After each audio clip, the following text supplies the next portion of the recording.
Nggak boleh tambah-tambah lagi. Ini penting dalam kita beragama ini.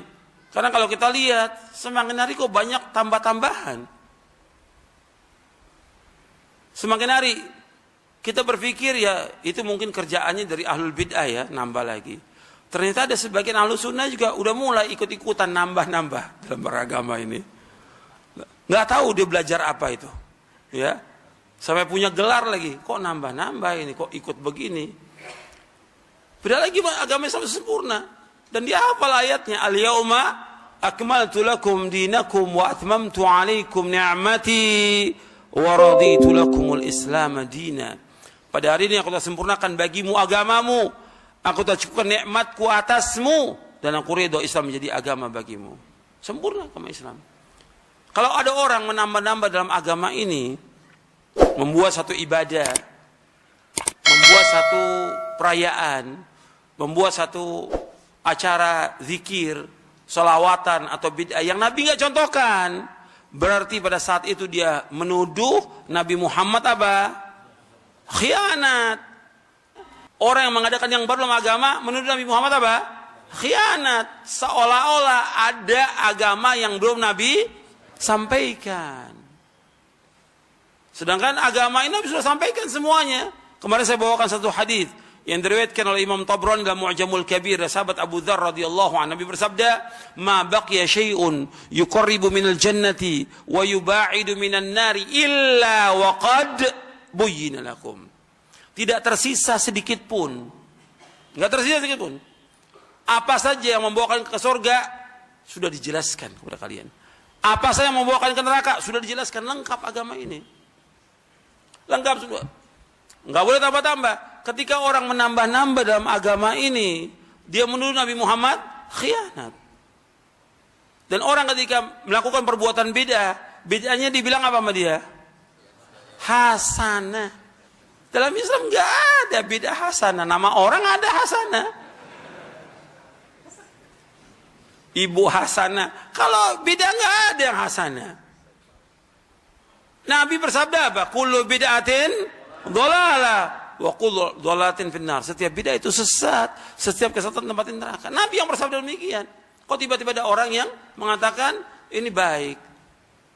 Yang kita ikut siapa? Quran dan sunnah, bukan ulama yang kita ikut. Ini dalam beragama penting. Kalau enggak kita akan terus kata ulama ini begini, kata syekh gini-gini, kata imam ini. Loh, kita beragama ini ikut dalil apa ikut ulama? Dalil. Nabi sudah bersabda SAW, "Man ahdatsa fi amrina hadza ma laysa minhu fahuwa raddun." Akhrajahu al-Bukhari wa Muslim. Barang siapa mengadakan satu yang baru dalam agama yang tidak dicontoh dari kami, tertolak. Nas dalil. Nah, sekarang mulai dikemas tuh bid'ah itu. Dikemas gimana? Masalah khilafiyah. Ini gimana? Khilafiyah.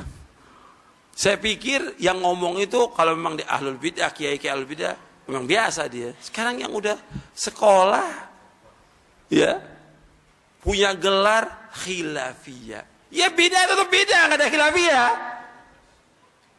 Yang namanya bid'ah ya bid'ah. Khilafiyah bukan ilmu.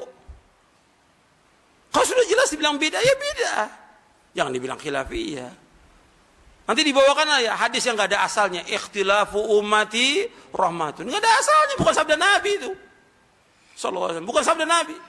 Ikhtilaf umatku rahmat. Berarti bersatu umatku azab. Iya tidak? Kalau mengatakan khilaf umatku itu rahmat, berarti bersatunya azab. Enggak ada itu hadis. Kita pakai dalil. Kalau memang sudah dikatakan bahwa ini bid'ah, katakan bid'ah. Di zaman Nabi enggak ada. Enggak dilakukan. Bid'ah, jelaskan bid'ah. Ini penting supaya umat tidak bingung. Jangan dianggap baik. Sebab kalau kita mengadakan yang baru dalam agama kita anggap hasanah, kita menuduh Nabi Muhammad khianat. Saya bawakan perkataan Imam Malik ya. Kata Imam Malik rahimahullah. Imam Malik bin Anas, gurunya siapa? Imam Syafi'i. Dia wafat tahun 179 Hijriah.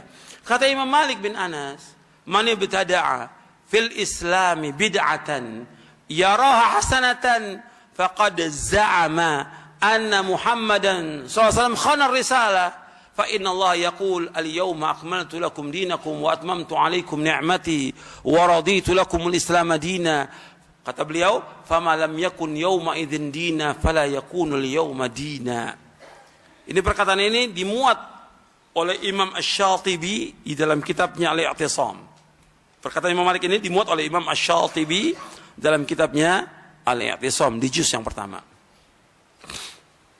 Kata Imam Malik begini, man ibtada'a fil Islam, barang siapa mengadakan satu yang baru dalam agama,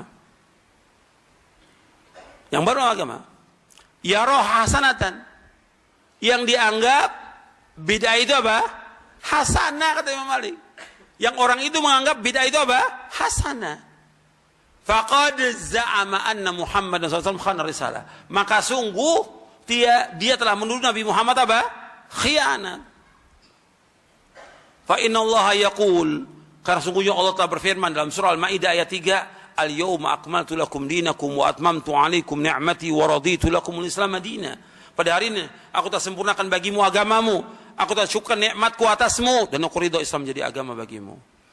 Kemudian kata beliau lagi gini, rahimahullah, kata beliau, fama lam yakun yawma idzin dina fala yakunul yawma dina. Apa yang tidak menjadi agama pada zaman itu, sekarang pun enggak jadi agama. Agak cepat, ada dalilnya. Dalil ada, tapi tidak ada contoh. Ini yang sering salah paham. Dalil ada, contoh tidak ada. Bid'ah bukan? Yang bilang bid'ah angkat tangan.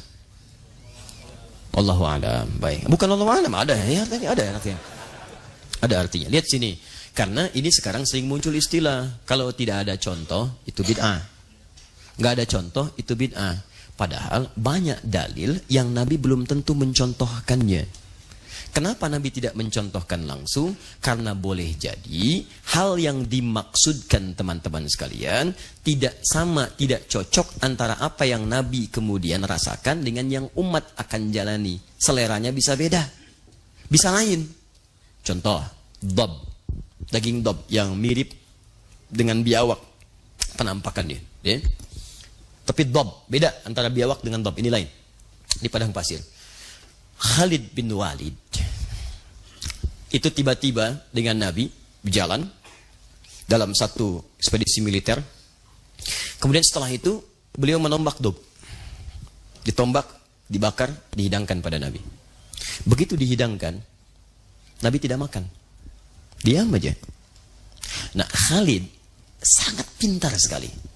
Beliau ingin memastikan hukum ini, apakah ini memang dilarang atau tidak. Maka beliau ngambil dimakan, ternyata Nabi diamkan.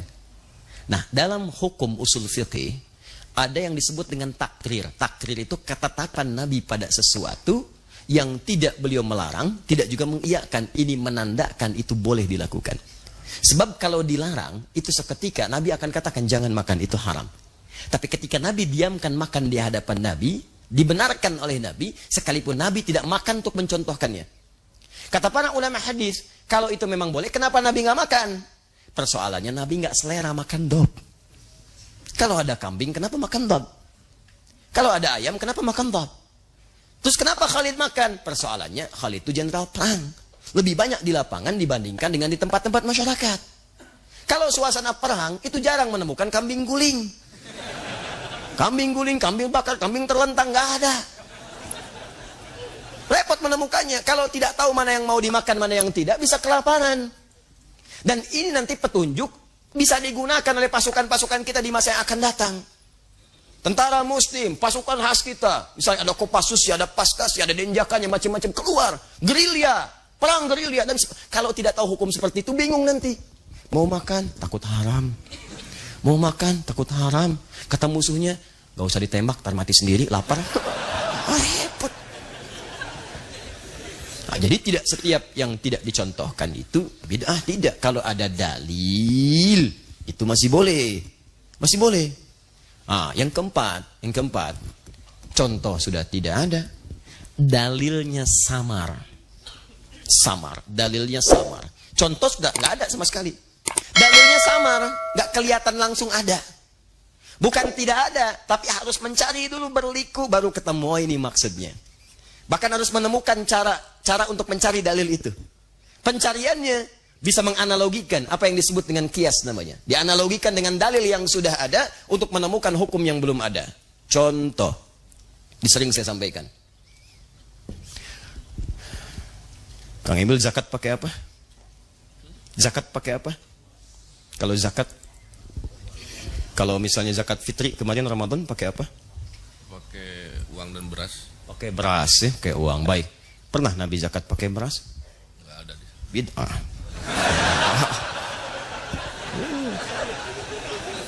Dalil tidak ada, contoh tidak ada. Gimana solusinya itu?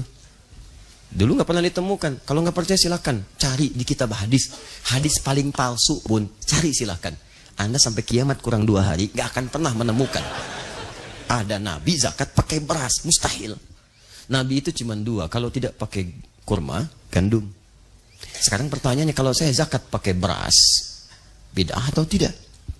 Dalil tidak ada, contohnya juga tak ada. Ini kan? Terus kumaha? Lihat kan? Kayak Persib bingung, eleh deui. Kayaknya kumaha tuh. Waduh. Persib boga aing tapi eleh gitu. Sudahlah, balik lagi ke sini. Lihat sini. Sudah. Maka ini gimana tidak solutif? Maka kemudian masa mulai meluas. Islam mulai turunkan pembukanya di Arab untuk memberikan contoh dan syiar dakwah pada dunia. Sampaikan. Ya, semua menyebar. Cuman tempatnya turun di situ, risalahnya untuk sebuah. Dan jangan katakan Islam Arab, Islam macam, tidak. Sudah, turunnya di Arab untuk memberikan satu gambaran untuk menyeluruh keseluruhan. Nah, tiba-tiba ketika Islam meluas, masuk ke wilayah-wilayah yang makanannya tidak sama dengan makanan orang Arab pada saat itu. Maka Muawiyah pun ditanya, bagaimana ini solusinya? Maka kata beliau cerdas sekali, hadza irfan. Kurma itu jangan dilihat kurmanya, jangan dilihat gandumnya, tapi dilihat itu makanan pokok bagi orang Arab. Bukan zaman Nabi, bukan hanya zaman Nabi, sekarang pun masih makan itu. Karena kurma itu, gandum itu makanan pokok. Maka yang dilihat jangan kurmanya, yang dilihat sama-sama makanan pokoknya. Jadi kalau di satu tempat makanan pokoknya bukan gandum, bukan kurma, maka boleh dia digunakan sebagai bagian dari zakat. Kang Emil apa makanan pokoknya? Saya mah nasi. Ya. Nasi. Karena beras itu makanan pokok bagi hewan yang bertembolok. Ayam, bebek itu beras ya.